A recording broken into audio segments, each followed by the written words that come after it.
โดยแบ่งตามขนาดของหมู่บ้าน3ระดับ S M L เพื่อให้กองทุนมีอิสระและมีส่วนร่วมในการดำเนินงานงบประมาณให้เป็นไปตามความต้องการของคนส่วนใหญ่โครงการ SML ส่งตรงโอกาสถึงชุมชนโดยชุมชนเพื่อชุมชนเกิดเป็นอาชีพสร้างรายได้และเป็นรากฐานในการดำเนินชีวิตอย่างมั่นคงสำนักงานกองทุนหมู่บ้านและชุมชนเมืองแห่งชาติสำนักงานศิลปวัฒนธรรมร่วมสมัยพัฒนาศักยภาพเครือข่ายศิลปินท้องถิ่นเปิดพื้นที่ศิลปะร่วมสมัยระดับจังหวัดสู่แหล่งเรียนรู้ทางวัฒนธรรมขับเคลื่อนซอฟต์พาวเวอร์สร้างรายได้กระตุ้นเศรษฐกิจสู่ชุมชนท้องถิ่นนางกาญจนาตุ้มกลีบผู้อำนวยการสถาบันศิลปวัฒนธรรมร่วมสมัยสำนักงานศิลปวัฒนธรรมร่วมสมัยกล่าวว่าได้ลงพื้นที่ติดตามการดำเนินโครงการพัฒนาศักยภาพเครือข่ายเพื่อสร้างพื้นที่ทางศิลปวัฒนธรรมร่วมสมัยส่วนภูมิภาคประจำปี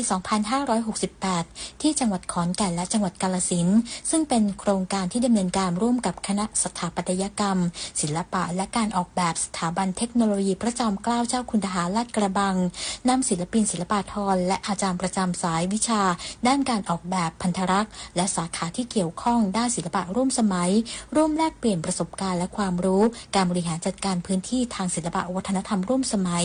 นำมาต่อยอดวางแผนและนำเสนอโครงการในพื้นที่จังหวัดภาคตะวันออกเฉียงเหนือเพื่อพัฒนาองค์ความรู้การบริหารจัดการให้แก่บุคลากรด้านศิลปะวัฒนธรรมในแต่ละจังหวัดนำไปประยุกต์ออกแบบการจัดกิจกรรมทางศิลปะวัฒนธรรมร่วมสมัยให้สอดคล้องกับสภาพแวดล้อมเชิงพื้นที่ขยายศักยภาพการเปิดพื้นที่ด้านศิลปะในรูปแบบที่หลากหลายด้วยการนำอัตลักษณ์ของท้องถิ่นวิถีชีวิตมรดกภูมิปัญญามาเพิ่มเติมการจัดแสดงพื้นที่ศิลปะดึงดูดการท่องเที่ยวของชุมชนท้องถิ่นต่อยอดให้เกิดการกระตุ้นเศรษฐกิจสร้างมูลค่าเพิ่มให้แก่สินค้าและบริการรวมถึงยกระดับพื้นที่แหล่งเรียนรู้ทางวัฒนธรรมเป็นการขับเคลื่อนซอฟต์พาวเวอร์ด้านศิลปะของไทยให้เป็นที่รู้จักทั้งในและต่างประเทศมาริชโยรายงานอุทยานแห่งชาติตาดหมอกเชิญชวนนักท่องเที่ยวสัมผัสธรรมชาติฤดูฝนพร้อมเปิดให้บริการพื้นที่กางเต็นท์และชมน้ำตกอันงดงามมีเสน่ห์ในหน้าฝนนายรณรัตน์ศิริมากรหัวหน้าอุทยานแห่งชาติตาดหมอกจังหวัดเพชรบูรณ์เปิดเผยว่าในช่วงฤดูฝนนี้อุทยานแห่งชาติตาดหมอกเปิดต้อนรับนักท่องเที่ยวให้มาสัมผัสอากาศบริสุทธิ์ท่ามกลางสายหมอกและธรรมชาติที่สวยงามโดยเฉพาะบริเวณน้ำตกตาดหมอก2นางซึ่งเปิดให้เข้าชมทุกวันตั้งแต่เวลา 6 นาฬิกาถึง 14 นาฬิกานักท่องเที่ยวสามารถเลือกกางเต็นท์ได้2จุดคือลานชมดาวและลานจามจุรีเขตบริการห้วยบงหากลานชมดาวเต็มสามารถใช้บริการลานจามจุรีซึ่งยังรองรับได้อีกจำนวนมากทั้งนี้อุทยานไม่มีไฟฟ้าใช้ระบบโซลาร์เซลล์จึงขอให้เตรียมอุปกรณ์แสงสว่างส่วนตัวมาด้วยขอความร่วมมือทุกคณะนักท่องเที่ยวให้นำขยะกลับออกไปทิ้งนอกพื้นที่เพื่อช่วยกันรักษาความสะอาดของธรรมชาติโดยมีห้องน้ำและร้านค้าสวัสดิการให้บริการภายในจุดพักค้างแรมทั้งนี้ขอความร่วมมือปฏิบัติตามกฎระเบียบของอุทยานอย่างเคร่งครัดได้แก่ห้ามส่งเสียงดังหลังเวลา 22 นาฬิกาห้ามนำสัตว์เลี้ยงกีตาร์แอลกอฮอล์และห้ามก่อกองไฟทุกกรณีสามารถสอบถามข้อมูลเพิ่มเติมได้ที่โทรศัพท์ 088-278-7108 เพลินจิตสวนสินพงศ์สวท.เพชรบูรณ์รายงานสำนักงานสถิติแห่งชาติเชิญชวนร่วมตอบแบบสอบถามโครงการสัมมโนประชากรและเคหะได้ถึงวันที่ 19 มิถุนายนนี้นายพุทธพงษ์โนฏไทยสงฆ์ผู้อำนวยการสำนักงานสถิติแห่งชาติกล่าวว่าโค้งสุดท้ายสำหรับการร่วมเป็นส่วนหนึ่งของการพัฒนาประเทศผ่านการให้ข้อมูลในโครงการสัมมโนประชากรและเคหะพุทธศักราช 2568 โครงการสำคัญของประชาชนทุกคนขอเชิญทุกท่านร่วมใจให้ข้อมูลเกี่ยวกับการอยู่อาศัยกับเจ้าหน้าที่คุณมาดีเจ้าหน้าที่ภาคสนามของสำนักงานสถิติแห่งชาติหรือให้ข้อมูลด้วยตนเองผ่านทางเว็บไซต์สำนักงานสถิติแห่งชาติ www.nso.go.th หรือทางแอปพลิเคชันและเว็บไซต์ทางรัฐภายใน 19 มิถุนายนนี้ข้อมูลของทุกคนจะมีส่วนในการพัฒนาพื้นที่ที่ท่านอยู่อาศัยให้ดีขึ้นได้มั่นใจข้อมูลที่จัดเก็บจะปลอดภัยสามารถสอบถามรายละเอียดเพิ่มเติมได้ที่หมายเลขโทรศัพท์021421234หรือค้นหา NSO of Thailand บนทุกแพลตฟอร์มออนไลน์จบข่าวพฤษแก้วพิบูลอ่านรับฟังข่าวครั้งต่อไปเวลา 7 นาฬิกาติดตามข่าวที่นำเสนอไปแล้วได้ที่ www.thainews.prd.go.th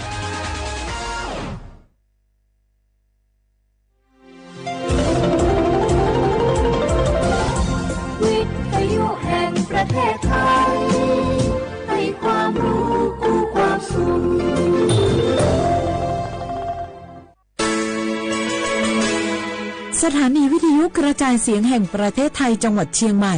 AM 1476 กิโลเฮิรตซ์สถานีวิทยุภาคภาษาชาติพันธุ์แห่งเดียวในประเทศไทย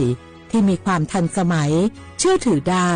สร้างอัตลักษณ์กลุ่มชาติพันธุ์สู่สากล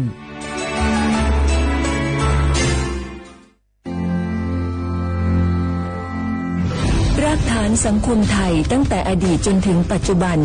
เคารพเทิดทูนสถาบันพระมหากษัตริย์เป็นศูนย์รวมจิตใจที่เหนียวแน่นของคนไทยในเวลาที่เกิดวิกฤตทางการเมืองพระบารมีของพระเจ้าอยู่หัวก็ทำให้เกิดความสงบและช่วงที่เกิดวิกฤตเศรษฐกิจปรัชญาเศรษฐกิจพอเพียงของพระเจ้าอยู่หัวรัชกาลที่ 9พระราชทานให้กับคนไทยก็ทำให้ผู้ที่น้อมนำมาปฏิบัติมีภูมิคุ้มกันและไม่เกิดความเสียหายพระปฐมบรมราชโองการของพระเจ้าอยู่หัวรัชกาลที่ 10เราจะสืบสานรักษาและต่อยอดและครองแผ่นดินโดยธรรมเพื่อประโยชน์สุขแห่งอาณาราษฎรตลอดไปพระมหากษัตริย์ไทยทุกพระองค์ทรงห่วงใยราชเสมอสถาบันพระมหากษัตริย์ไทยศูนย์รวมใจไทยทั้งชาติ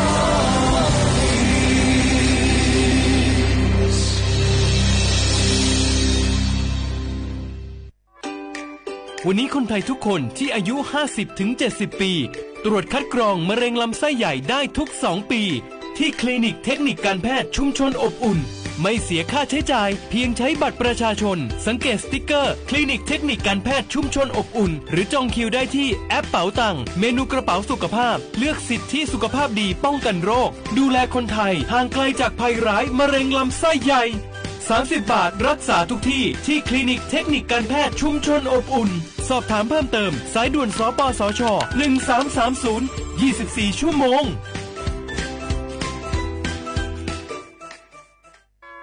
เจ็บป่วยต้องหาหมอ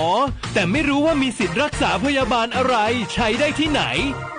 วันนี้ตรวจสอบสิทธิรักษาพยาบาลด้วยตัวเองง่ายๆเพียงแค่เตรียมเลขบัตรประชาชน13 หลักแอดไลน์ Official ของสปสชค้นหา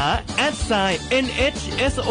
กดเพิ่มเพื่อนจากนั้นมองหาสัญลักษณ์รูปบัตรประชาชนกดเมนูตรวจสอบสิทธิแล้วทำตามขั้นตอนหรือโทรสายด่วนสปสช1330กด2ตรวจสอบสิทธิตลอด24ชั่วโมงหลักประกันสุขภาพแห่งชาติบัตรทอง30 บาทสิทธิหลักประกันสุขภาพของคนไทยฮัลโหลสวัสดีครับสวัสดีค่ะจากไหนครับคุณคือผู้โชคดีที่ได้รับเงินสด1 ล้านบาทแต่ต้องโอนค่าธรรมเนียมมาก่อน 5,000 บาทนะคะหลังจากนั้นทางเราจะทำการโอนเงินกลับไปให้ค่ะจริงเหรอครับงั้นเดี๋ยวผมโอนค่าธรรมเนียมไปให้นะครับขอเลขบัญชีด้วยครับได้ค่ะคุณโชคดีมากนะคะรีบโอนค่าธรรมเนียมมาก่อนได้เลยค่ะหยุดก่อนนายจะเชื่อจริงๆหรอนี่มันหลอกกันชัดเลยฮะจริงเหรอหลอกยังไงอะนั่นสิเธอลองคิดดูสิว่าเราจะได้รับเงินล้านจากอะไรล่ะในเมื่อไม่ได้ไปเสี่ยงโชคหรือลุ้นรางวัลอะไรเลยจำไว้ไม่มีใครให้เงินเราฟรีๆโดยที่เราไม่รู้ตัวหรอกนะแถมยังให้โอนค่าธรรมเนียมไปให้ก่อนอีกคุณคะเราไม่ได้โกงนะคะโอนมาก่อนเดี๋ยวพิสูจน์ได้ค่ะไม่เอาละผมไม่เชื่อไม่โอนไม่คุยด้วยละกลโกงมีทุกที่จำให้ขึ้นใจอย่าเชื่ออย่าคุยอย่าโลภอย่าโอนด้วยความปรารถนาดีจากสำนักงานประชาสัมพันธ์ที่ 3กรมประชาสัมพันธ์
写话不啦画画，你来筹摸花你节目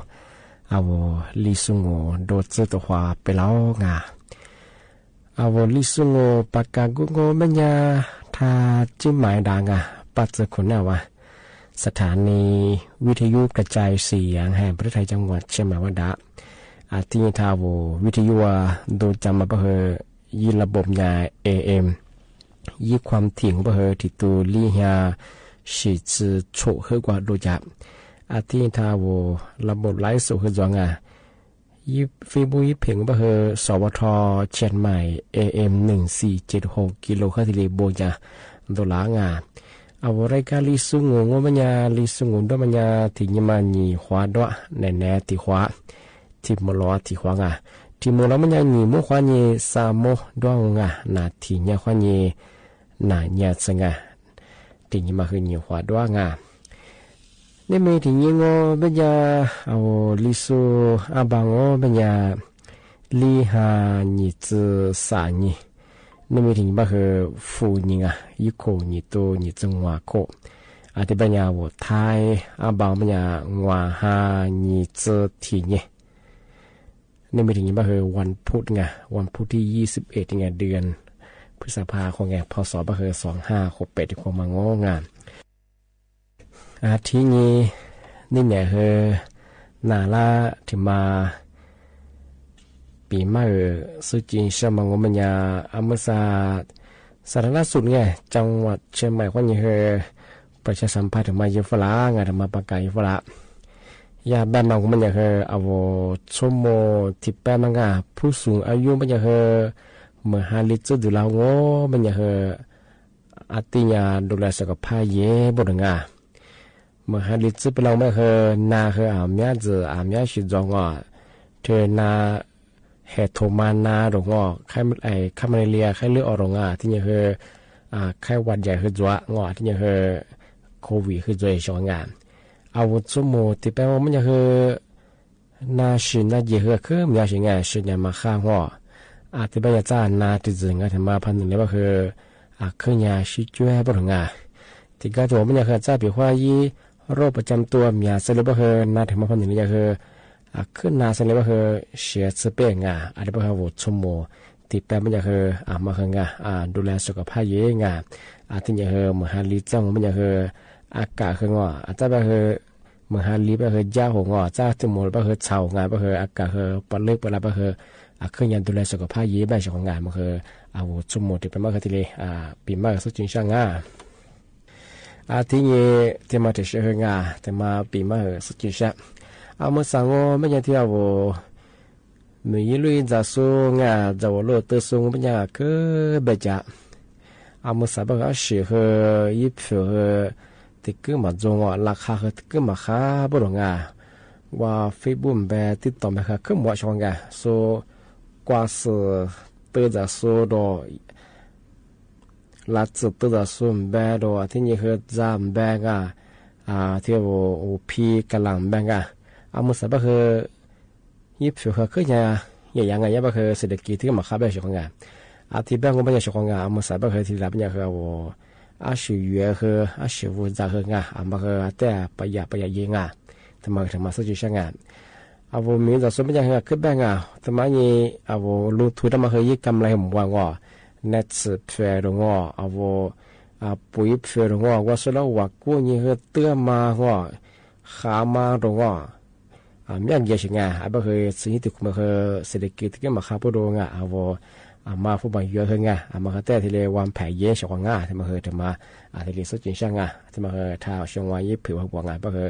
มาสบายว่าที่มาเคยเศรษฐกิจมาเคยที่มาขันยาเคยสีจะเคยสีเยอะแต่ที่เรียกซ้อนยิงเยอะที่เรียกอยู่แบบชง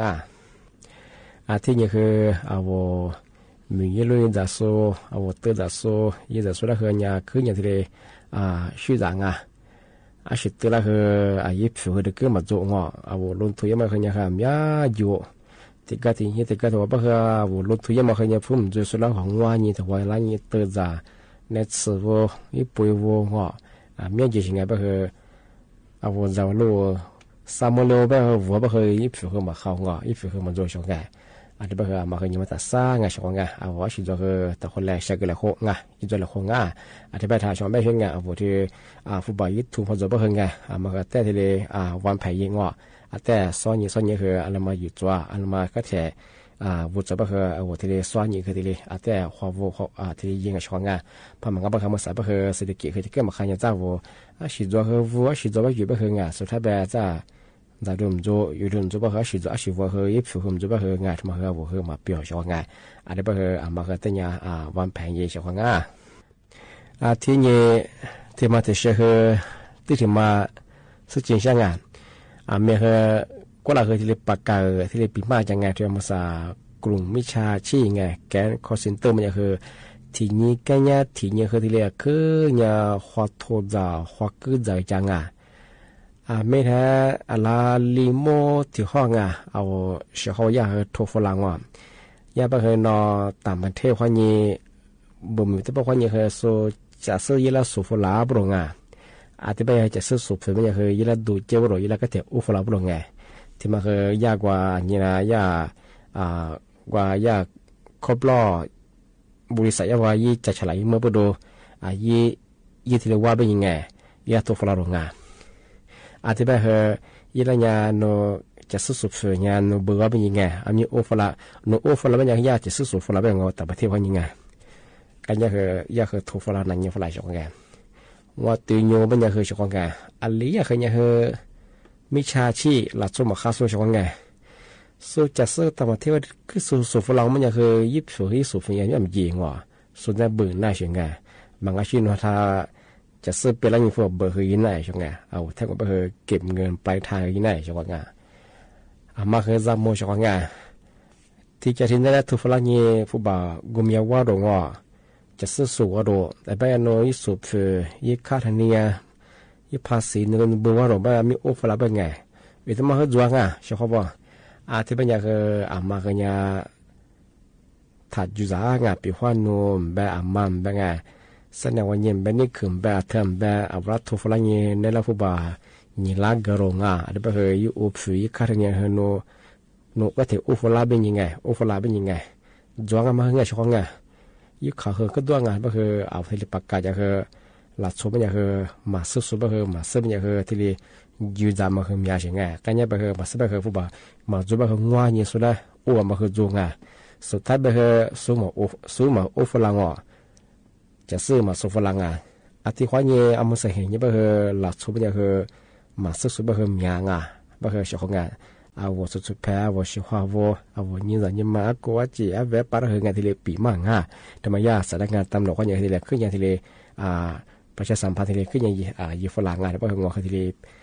เมื่อสักวันที่เลยปีมั่งที่เลยประกาศที่แจ้งเตือนอย่างงานมาคือจังมงเอามาเห็นยี่ไปคือหลักสูตรมาขาสุบคือมีอะไรเวลาที่เลยคือจะขวกูจะมังอาทิตย์นี้ครับวัวยี่ข้อมูลก็คือมาสู้ได้คือมาสู้ได้คือวัวที่ตัวคือทักเกอชอบไงอามาเห็นยี่ไปคือเนี่ยโนที่เกี่ยวไปคืออาวุธมีความยิ่งสูงกว่า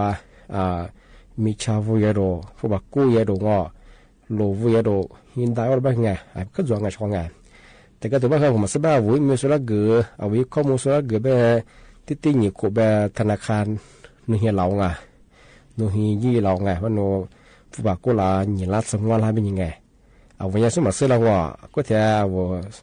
ส่วนอีกข้อมูลที่เราแบบสุรากือไปยังไงสุดท้ายว่าเอาไว้ข้อมูลยังผู้บักกู้ยังมาดูว่าผู้บักว่าลีเหอมาคำยังไงอาทิตย์วันนี้เหอเอาไว้ข้อมูลส่วนตัวไปเหอไงมาละเหอยามาซื้อไปยังเหอตัวไปถักกือไปเชียวงานมาก็ยังที่มาที่ประกาศจางเอามาใส่เห็นยี่ไปเหอเอาว่าลักษณะฟาชั่นมาเหอยาตึกเนี่ยยี่สะงอมาใส่เห็นไปเหอลักษณะคาโซมีได้ครับว่ามาเหอแต่เนี่ยที่สติคือดูยิ่งว่าอาชีพคือเนี่ยแต่ข้อสื่อไปเสียงไงมาเซอร์สุดบางอย่างคือว่าข้อมูลแบบอาชีพคือไงที่ทำเก่งงานที่มาเคยถึงมาปีมากสุดจีนชาวชาวดังงานอาทิตย์เป็นยังไงเมื่อสักนั่นแหละคือหมกว่าที่ว่าชีฟัวงานทำหมกว่านักการจะประกวดแต่ว่าชุดละควางว่าเชื่อเขาถ้า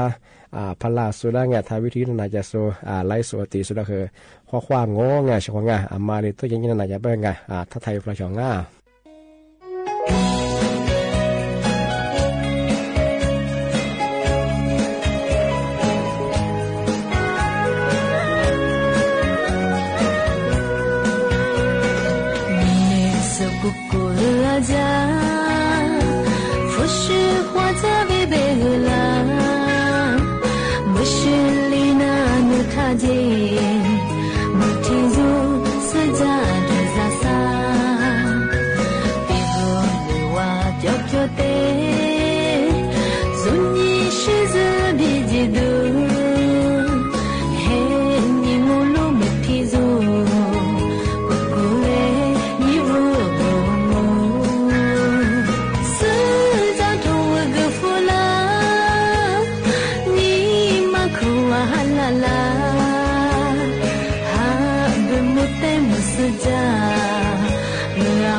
Mother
错过了天若阿米，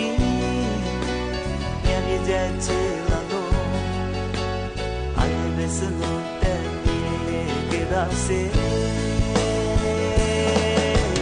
你离给马到，你路了的，你离给马到。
西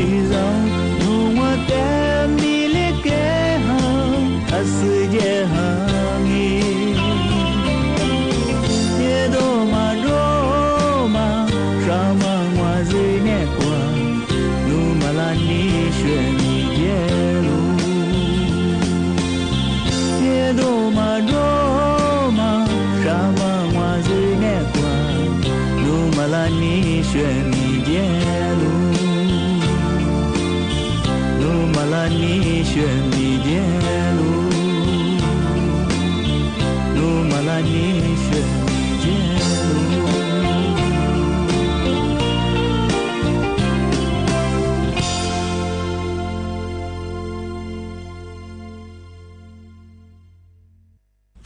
อาทิตย์แรกงูเป็นยังไงนี่แหละคือในรับปีมามาคือที่เหลือจงงาวัวเสียความวัว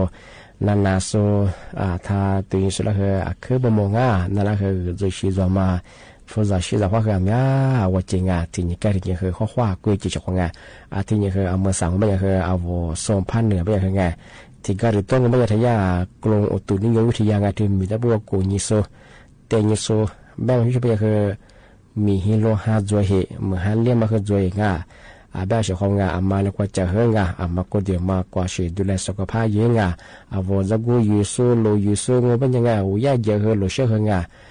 แล้วก็มุตชิกันยังจุกุติงาเหมือนฮันเลียงเป็นยังเฮจะกูจุเลียงที่ก็ต้องเฮโลมียลูกเขยมีบ้างวัวเฮมัวตัวนี้ว่าอุบัติเหตุมาเฮเกรนักงาที่เป็นยังวัวโลยูซูเฮโลเชื่อมาเฮงาจูเชื่อของงา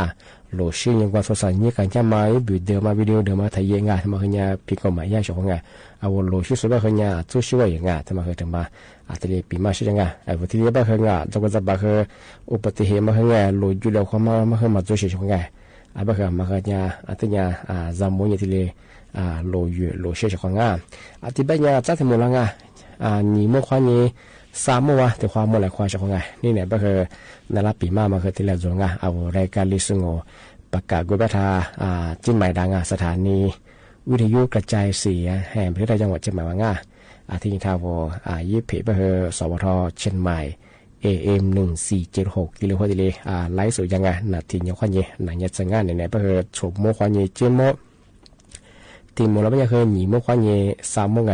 ทีนี้ในดงของที่ไปเฮที่ไหนเฮทัศน์นี่แหละที่งานที่ไปเฮจัดถึงมูลหนีโมขวัญเย่สามโมงวัดความมูลความเขาว่า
你马瓜在你路家，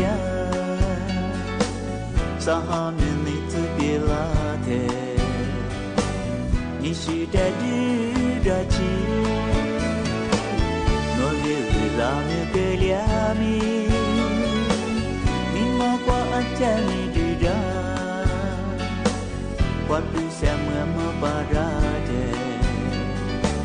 诺得面你自己拉罗。ya ni le ro dia ka po ni ma ni ma a ta ni ka bia le ne no ni ma ni ma ni ni ma ku wa sha ta le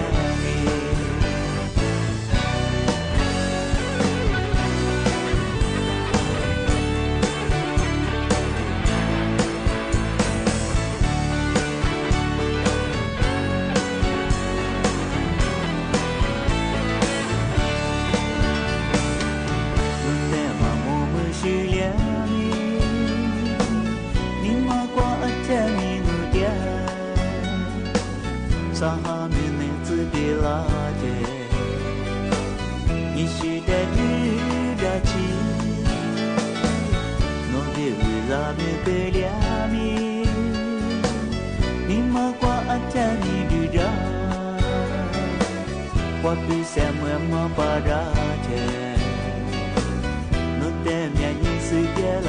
罗。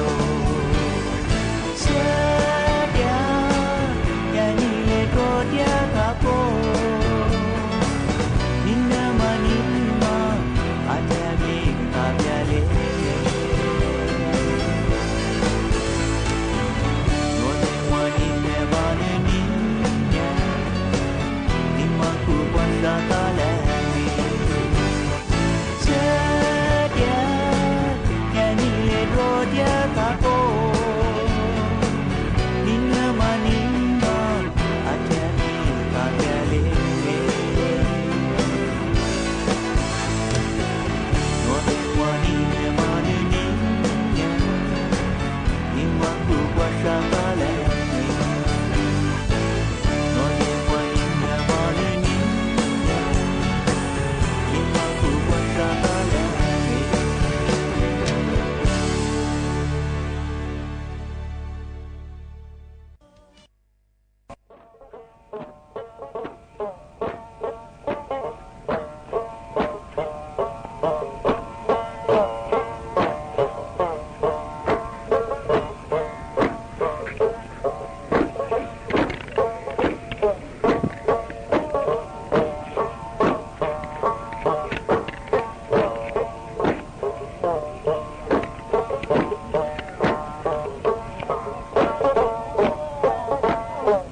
ที่นี่สถานีวิทยุกระจายเสียงแห่งประเทศไทยต่อไปเสนอข่าวซึ่งมีหัวข้อข่าวดังนี้องคมนตรีติดตามการขับเคลื่อนโครงการอันเนื่องมาจากพระราชดำริทุกแห่งในรอบ1 ปีดำเนินการได้อย่างมีประสิทธิภาพช่วยยกระดับคุณภาพชีวิตของประชาชนนายกรัฐมนตรีนำทีมไทยแลนด์เยือนสหราชอาณาจักรและราชรัฐโมนาโกเพื่อผลักดันซอฟต์พาวเวอร์สร้างโอกาสใหม่ทางเศรษฐกิจให้ประเทศสหภาพยุโรปและอังกฤษประกาศมาตรการคว่ำบาตรรอบใหม่ต่อรัสเซียโดยไม่มีรัฐบาลสหรัฐเข้าร่วมมหกรรมกีฬาสูงอายุโลก World Master Game 2025 ที่ประเทศไต้หวันทัพนักกีฬาสูงอายุไทยยังคว้าเหรียญทองอย่างต่อเนื่องต่อไปเป็นรายละเอียดของข่าวการขับเคลื่อนโครงการอันเนื่องมาจากพระราชดำริทุกแห่งในรอบ1 ปีดำเนินการได้อย่างมีประสิทธิภาพช่วยยกระดับคุณภาพชีวิตของประชาชนในทุกพื้นที่วันนี้นายพลากรสุวรรณรัตน์องคมนตรีประธานกรรมการติดตามและขับเคลื่อนโครงการอันเนื่องมาจากพระราชดำริเป็นประธานการประชุมคณะกรรมการติดตามและขับเคลื่อนโครงการอันเนื่องมาจากพระราชดำริครั้งที่1โดยติดตามการดำเนินงานระดับพื้นที่ช่วงวันที่1 พฤษภาคม 2567ถึงวันที่30 เมษายน 2568จำนวน25 ครั้งในเขตพื้นที่26 จังหวัด85 โครงการทุกพื้นที่ดำเนินการได้อย่างมีประสิทธิภาพสามารถยกระดับคุณภาพชีวิตของประชาชนอย่างมากโดยโครงการอันเนื่องมาจากพระราชดำริในรัชกาลที่9จำนวน112โครงการขณะนี้ดำเนินการแล้วเสร็จ67โครงการ โครงการอันเนื่องมาจากพระราชดำริในพระบาทสมเด็จพระเจ้าอยู่หัวจำนวน189โครงการดำเนินการแล้วเสร็จ123โครงการนอกจากนี้ยังรายงานความก้าวหน้าการต่อยอดโครงการอันเนื่องมาจากพระราชดำริจำนวน22โครงการซึ่งน้อมนำพระบรมราโชบายของพระบาทสมเด็จพระเจ้าอยู่หัวมาเชื่อมโยงกับโครงการแหล่งน้ำจัดทำแผนงานกิจกรรมเพื่อให้เกิดประโยชน์ครอบคลุมทุกมิติอาทิโครงการต่อยอดโครงการปรับปรุงคลองผันน้ำร่องสักและโครงการก่อสร้างฝายร่องขุยพร้อมระบบส่งน้ำอันเนื่องมาจากพระราชดำริอำเภอดอกคำใต้จังหวัดพะเยาทำให้ประชาชนมีรายได้เฉลี่ยเพิ่มขึ้นกว่า 89,700 บาทต่อปีจากเดิมมีเพียงกว่า 64,000 บาทต่อปีนายกรัฐมนตรีนำทีมไทยแลนด์เยือนสหราชอาณาจักรและราชรัฐโมนาโกเพื่อผลักดันซอฟต์พาวเวอร์ไทยด้านอาหารกีฬาและการท่องเที่ยวสร้างโอกาสใหม่ทางเศรษฐกิจให้ประเทศนางสาวแพทองธารชินวัตรนายกรัฐมนตรีและคณะอยู่ระหว่างการเดินทางเยือนสหราชอาณาจักรและราชรัฐโมนาโกวันนี้ถึง25พฤษภาคมนี้เพื่อขยายโอกาสทางธุรกิจยกระดับความเชื่อมั่นศักยภาพของไทยบนเวทีโลกพร้อมผลักดันซอฟต์พาวเวอร์ด้านอาหารกีฬาและการท่องเที่ยวเพื่อขับเคลื่อนเศรษฐกิจไทยและส่งเสริมผู้ประกอบการไทยให้เติบโตบนเวทีโลกอย่างยั่งยืนซึ่งในการเดินทางเยือนครั้งนี้นายกรัฐมนตรีมีกำหนดการสำคัญอาทิเป็นประธานในพิธีเปิดตราสัญลักษณ์ไทยซีเล็กโฉมใหม่ร่วมประชุมกับทีมไทยแลนด์และสมาคมธุรกิจไทยในสหราชอาณาจักรเพื่อหาแนวทางขยายตลาดอาหารไทยและพัฒนาผู้ประกอบธุรกิจร้านอาหารไทยในสหราชอาณาจักรนอกจากนี้นายกรัฐมนตรีจะเข้าเยี่ยมชมค่ายมวยไทยในกรุงลอนดอนเพื่อส่งเสริมความร่วมมือด้านกีฬาและการรับรองมาตรฐานผู้ฝึกสอนมวยไทยในต่างประเทศรวมถึงหารือกับผู้อำนวยการค้าการท่องเที่ยวภาคพื้นยุโรปส่งเสริมการท่องเที่ยวเชิงวัฒนธรรมของไทยให้ตอบโจทย์นักท่องเที่ยวในยุคปัจจุบันจากนั้นวันที่23พฤษภาคมจะเดินทางจากกรุงลอนดอนไปยังเมืองมอนติคาร์โลราชรัฐโมนาโกเพื่อร่วมหารือกับผู้บริหารระดับสูงของการแข่งขันฟอร์มูล่าวันศึกษาความเป็นไปได้ในการจัดการแข่งขัน F1 ในประเทศไทยรัฐบาลไทยพร้อมเจรจาการค้ากับสหรัฐเพื่อให้ได้ผลลัพธ์ที่เป็นธรรมกับทั้งสองฝ่ายพร้อมมุ่งมั่นสร้างความสัมพันธ์กับสหรัฐที่ยั่งยืนยุติธรรมและสมดุลในระยะยาวนายพิชัยชุนหวชิระรองนายกรัฐมนตรีและรัฐมนตรีว่าการกระทรวงการคลังกล่าวในงาน Thailand US Trade and Investment Summit 2025 จัดโดยหอการค้าไทยร่วมกับหอการค้าอเมริกันในประเทศไทยและหอการค้าสหรัฐอเมริกาเพื่อแลกเปลี่ยนข้อมูลการค้าการลงทุนและโอกาสทางธุรกิจระหว่างภาคเอกชนของทั้งสองประเทศเมื่อวานนี้โดยได้เน้นย้ำถึงการเจรจาทางการค้าร่วมกับสหรัฐว่ารัฐบาลไทยพร้อมที่จะเจรจาเพื่อลดการขาดดุลการค้าของสหรัฐและส่งเสริมความร่วมมือด้านการค้าการลงทุนระหว่างสองประเทศบนพื้นฐานวินวินทั้งสองฝ่ายโดยมุ่งเน้นในการสร้างความสัมพันธ์กับสหรัฐที่ยั่งยืนยุติธรรมและสมดุลในระยะยาวซึ่งขณะนี้ไทยกำลังดำเนินการในกรอบความร่วมมือที่มีเป้าหมายชัดเจนเพื่อลดความไม่สมดุลทางการค้าเสริมสร้างความร่วมมือที่ก่อให้เกิดประโยชน์ร่วมกันในระยะยาวคาดว่าแนวทางนี้จะสามารถลดการขาดดุลการค้าของสหรัฐได้ถึง 15,000 ล้านดอลลาร์สะท้อนให้เห็นถึงแนวทางที่เป็นรูปธรรมชัดเจนและสามารถนำไปสู่ผลลัพธ์ที่จับต้องได้ด้านนายพิชัยนฤทธพันธ์รัฐมนตรีว่าการกระทรวงพาณิชย์กล่าวด้วยว่าไทยมีความพยายามที่จะหารือร่วมกับสหรัฐในเวทีต่างๆโดยได้จัดตั้งคณะทำงานนโยบายการค้าสหรัฐอเมริกาเพื่อประสานความร่วมมืออย่างใกล้ชิดรวมทั้งไทยยังได้ยื่นข้อเสนอเชิงนโยบายต่อผู้แทนการค้าของสหรัฐอย่างเป็นทางการเมื่อวันที่8พฤษภาคมที่ผ่านมาซึ่งได้รับการตอบรับเชิงบวกจากนายสกอตต์เบสเซนต์รัฐมนตรีว่าการกระทรวงการคลังของสหรัฐซึ่งแนวทางสำคัญดังกล่าวประกอบด้วยการเสริมความร่วมมือในสาขาอาหารแปรรูปดิจิทัล Data Center และ AI ขยายการนำเข้าสินค้าจากสหรัฐ